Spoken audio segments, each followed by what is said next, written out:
ஒவ்வொரு விவசாயிகளோட கனவுகளும் நாம் விதைக்கிற விதை எப்படி வளர்ந்து அது நமக்கு நல்ல பலன் கிடைக்குமா கிடைக்காதா அப்படிங்கிற ஒரு பதட்டம் இருந்துக்கிட்டே இருக்கும் விவசாயிகளுக்கு.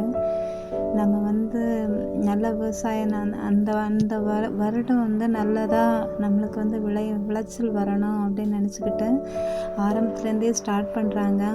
ஆனால் அவங்களுக்குள்ள ஒரு பயம் இருந்துக்கிட்டே இருக்கும். இந்த வருஷம் நல்லதாக கிடைக்குமா கிடைக்காதா, இல்லாட்டி புயல் மழை இதனால் அழிவு வருமா வராதாங்கிற ஒரு பயத்தோடயே அவங்க விவசாயம் பண்ண ஆரம்பிப்பாங்க. ஆனால் நட்டம் வந்தாலும் அவங்க விவசாயிகள் அதை தான் திரும்ப திரும்ப பண்ணிகிட்ருப்பாங்க. ஏன்னா இதான் விவசாயம். விவசாயம் இல்லைன்னா நாமெல்லாம் இல்லை. நான் படித்ததில் எனக்கு பிடிச்சதுன்னு பார்த்தா ஒரு வரிகள் இருக்குது.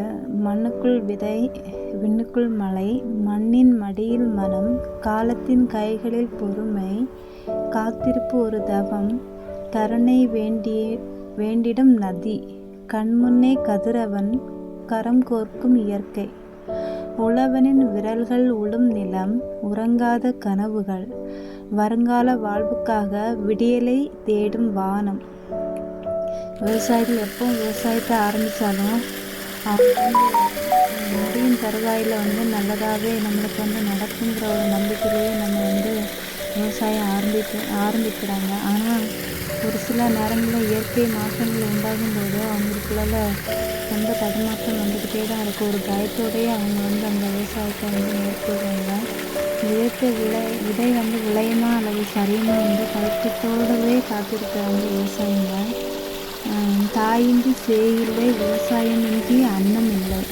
ஒவ்வொரு விவசாயியும் நம்பிக்கை தான் விளைச்சல் இல்லையா? நம்ம விவசாயம்